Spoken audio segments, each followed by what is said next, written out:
You've quit before, probably more than once, maybe more than 10 times. And if you're being honest, you're terrified it's going to happen again. The gym membership, the diet, the side project, the morning routine. You started strong. You felt it this time. And then somewhere around day 4, day 7, day 12, yet it just stopped. And what came after the quitting was worse than the quitting itself. The shame. The voice that said, "See, this is just who you are."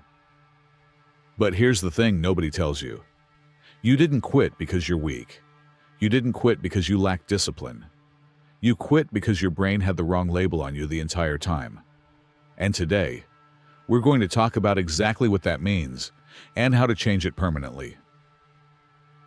Psychologists have studied the quit cycle for decades, and what they found is not what the productivity industry wants you to hear. The problem is not effort. The problem is not motivation. The problem is not even your habits. The real problem is something called self-labeling, and it's running in the background of every decision you make without you even knowing it. Here's how it works.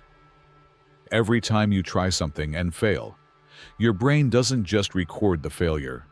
It updates its model of who you are. It writes a new line of code.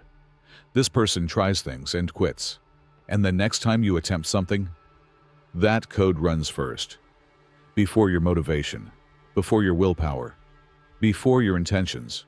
Your brain is already expecting you to quit, because that's what it thinks people like you do. This is not motivational talk. This is neuroscience. A landmark study from the University of Waterloo found that people who identified themselves as someone who struggles with habits were significantly less likely to follow through, even when they had identical levels of motivation and resources as people who didn't carry that label. The label itself was the barrier, not the effort, not the circumstances, the story the brain was telling about who was doing the trying. Think about that for a second. Two people, same goal, same resources, same motivation. One has a different internal label, and that alone changes the outcome. So the question becomes, how do you rewrite the label? Because you can't just tell yourself, "I'm not a quitter," and have it stick. Your brain doesn't believe declarations. It believes evidence. It believes patterns. It believes what you show it through repeated small actions. This is where most self-help advice completely misses the point. They tell you to think positive, to visualize success, to repeat affirmations. And your brain, which is one of the most sophisticated pattern recognition systems in the known universe, looks at that and says, "I don't see any proof. I'm keeping the old label." What actually works is what researchers call identity-based evidence collection. Instead of trying to be a different person all at once, you start collecting tiny pieces of proof that a different version of you already exists. You don't need to run a marathon. You need to put on your shoes and walk to the end of the block. Not because the walk changes your fitness, but because it gives your brain one piece of evidence that says, "This person shows up." You do it again tomorrow, 2 pieces. The week after, 14 pieces.